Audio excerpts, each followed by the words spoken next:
Merci beaucoup, monsieur le journaliste. Je crois que le Premier ministre, le vice-premier ministre et le ministre de l'Intérieur, son Excellence Asselo Okito, a été peut-être mal compris. Il a juste relayé le message du chef de l'État. Lorsque vous suivez le discours du chef de l'État du 13 décembre dernier, il a parlé de la déstabilisation des institutions provinciales. Et qui déstabilise ces institutions provinciales? Ce sont les députés provinciaux. Lorsque vous prenez l'exemple de l'espace où nous vivons dans le Grand Katanga, le Holomami, ça fait 5 ans, ou pratiquement 4 ans, qu'il n'y a jamais eu de gouvernement provincial. Donc, tout ça qui sont à la base, ce sont les députés provinciaux. Alors le ministre national, en tant que patron de la territoriale, il a relevé ce fait-là, que les députés sont à la base de ces déstabilisations des provinces. De toute façon, le rôle, au lieu de faire leur travail en tant que député provincial, c'est-à-dire contrôler l'exécutif, eux se substituent et ils changent ce contrôle-là de l'exécutif en destitution, par exemple, des gouverneurs, ce qui rend instable les provinces. Si on prend l'exemple, un autre exemple du Lolaba ici, c'est que les députés ont fait. Le rapport qui a été déposé accusant le gouverneur Mouyej, ça a été montré noir sur blanc que c'était quelque chose de monté de toutes pièces. Et le gouverneur doit rentrer dans sa province, mais ces députés essayent encore de freiner cet élan-là en introduisant d'autres accusations contre le gouverneur Mouyej, ce qui n'est pas tout à fait normal. Voilà pourquoi le ministre a voulu remettre de l'ordre. Il a parlé de son Sankourou natal. Le Sankourou, ça fait 3 ans que la province du Sankourou n'a jamais eu de gouvernement provincial.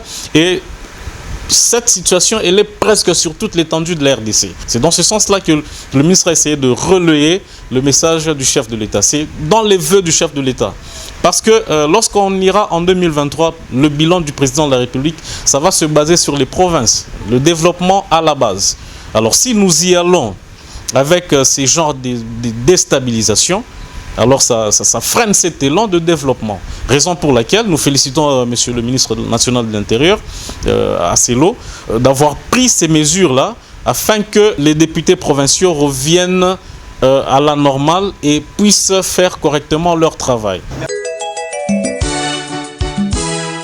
Absolument, ici on ne parle pas pour les gouverneurs, on ne parle pas pour gouverneur X ou Y, mais lorsque vous suivez l'intégralité sur l'ensemble du territoire national, il y a eu ce frein de développement. Pourquoi? Parce que plusieurs provinces n'ont pas eu, ont destitué leur gouverneur. Je suis pour la révision de certains articles de cette constitution. Notamment, nous prenons en tant que fédéralistes de l'idéologie qui est cet État concret, qu'on parvienne à avoir la République fédérale du Congo. Voilà, comme en Afrique du Sud, comme aux États-Unis, comme en Allemagne, ainsi beaucoup de pays qui se sont développés. C'est par ce mode-là de fédéralisme.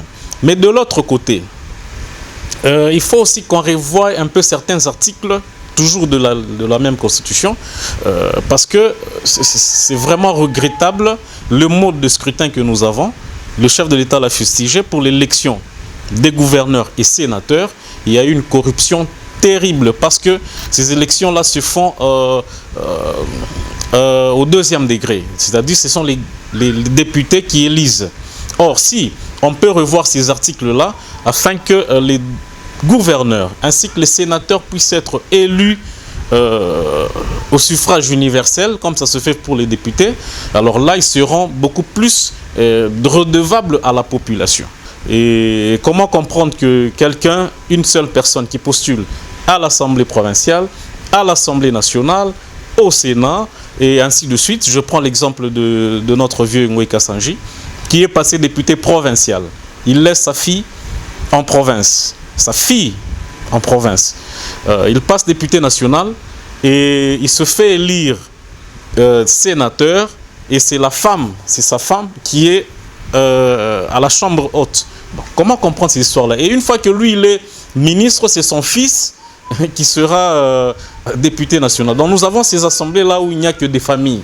Si quelqu'un postule à l'Assemblée provinciale, qu'il reste député provincial. Celui qui veut aller au national, qu'il reste au national, et celui qui veut être sénateur, qui reste sénateur. Dans ce sens-là, nous aurons quand même plusieurs personnes et ça